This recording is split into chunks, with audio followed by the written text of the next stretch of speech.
Excellent. Um, how are you doing, sir? Great. Awesome. Your starring role, I figured was very funny. Yeah. Yeah. I gotta I had such a good time with this movie. And I know it's not fun in the sense of like hijinks and you're laughing, but like there's something really pleasurable about watching this kind of movie done well because they used to be. They used to be all the time. Any of your favorite directors from the 70s, right? Had a great crime thriller, had a political thriller, a conspiracy thriller. It's like the war movie, right? If a great director does it at some point because it just you can see like the director smiling even though, you're not looking that direction. I can just see how much fun it is to make. And they don't exist anymore. So I'm curious why why make the effort? Obviously, because it's good and a good time, but why do you think so few people bother anymore? Bother to make a film?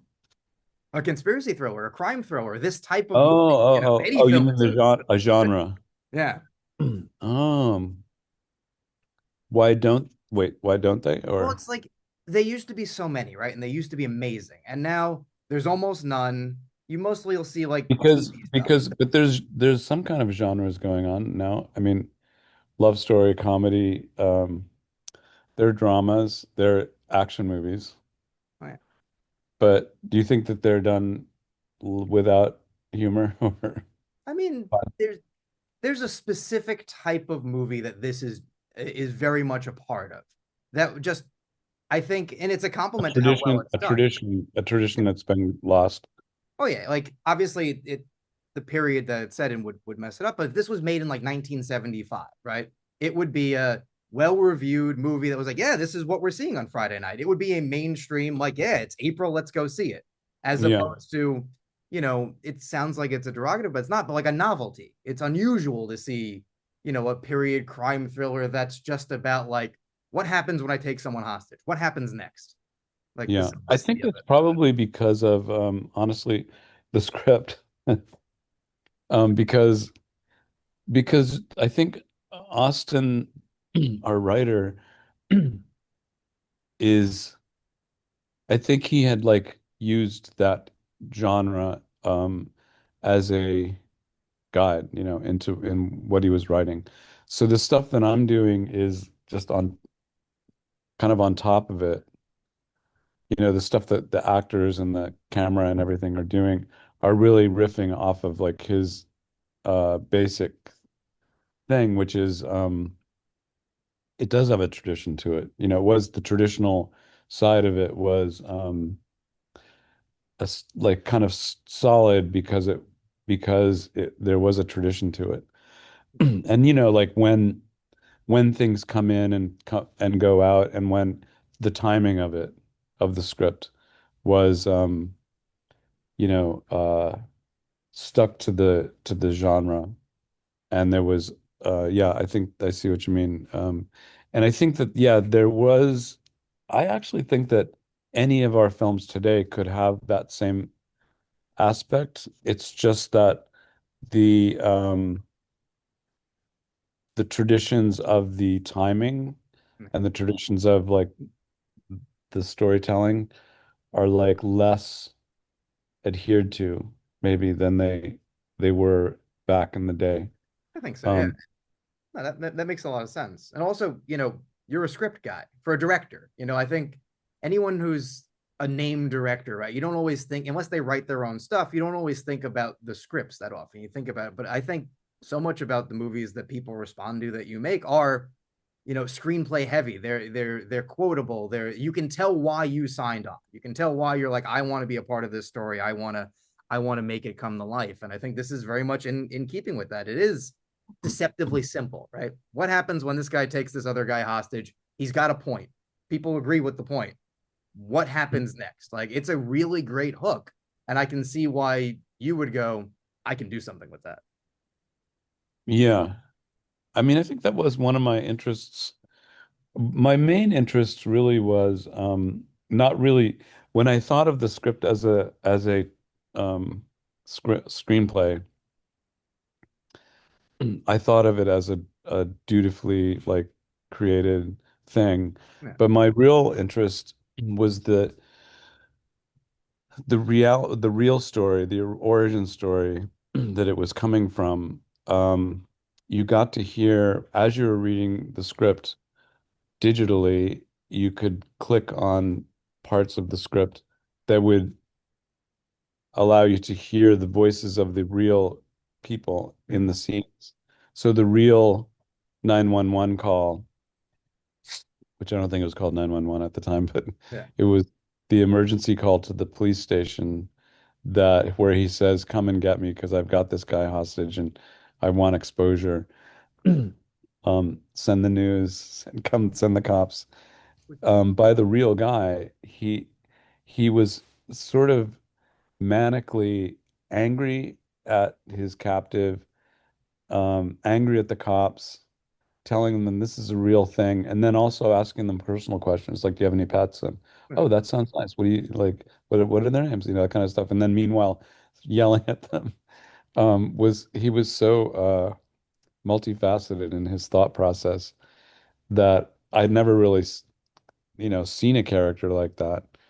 And aside from maybe Jay and Silent Bob, like A little different. they're like making it up Yeah. as funny, but in their reality of those characters is entertaining as well. But he was almost like a Jay and Silent Bob character in real life. Um, and yeah, so that was the attraction. I thought, wow, this guy is fantastic. He's very much a character in keeping with the people that I think are in your best films. I mean, he reminded me a little bit of like Ben in Good Will Hunting. Right, he's not the smartest guy in the room. He kind of knows he's not, but he Hmm. knows he's not stupid either.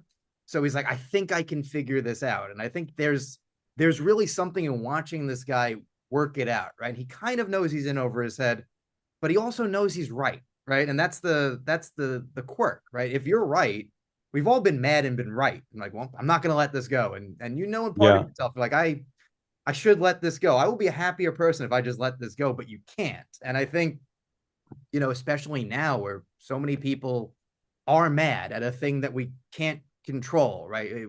People feel smaller than ever, I think.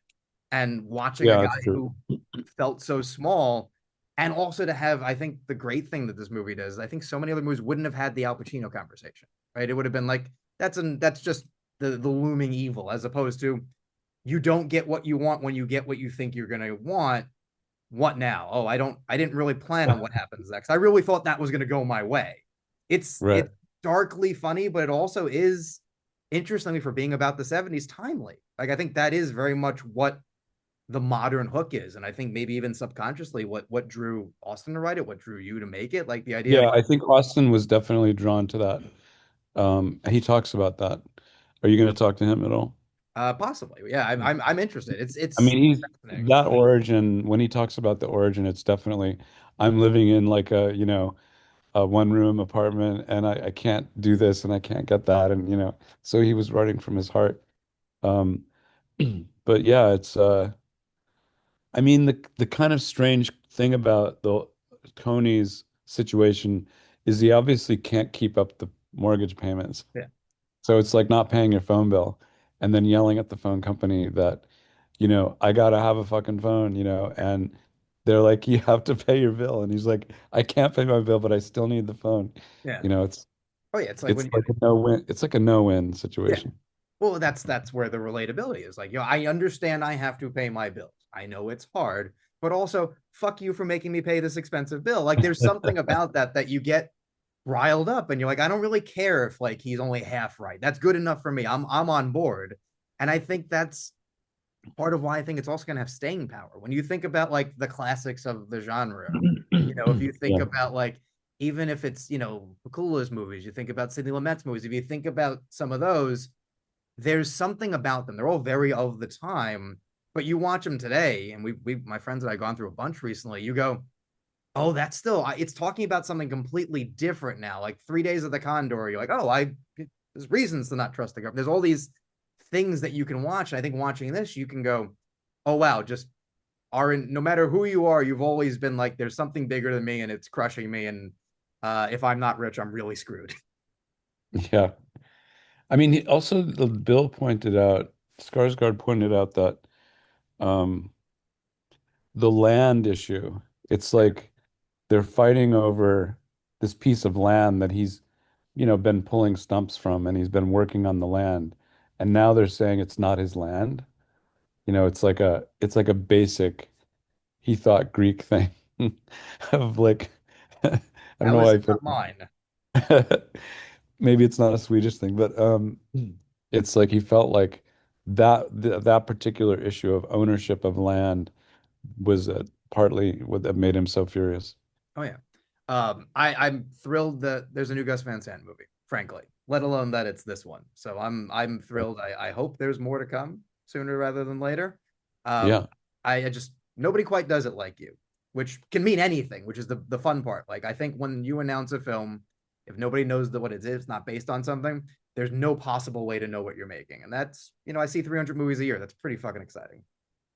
cool. Awesome. Thank you for doing this, man. Thank you.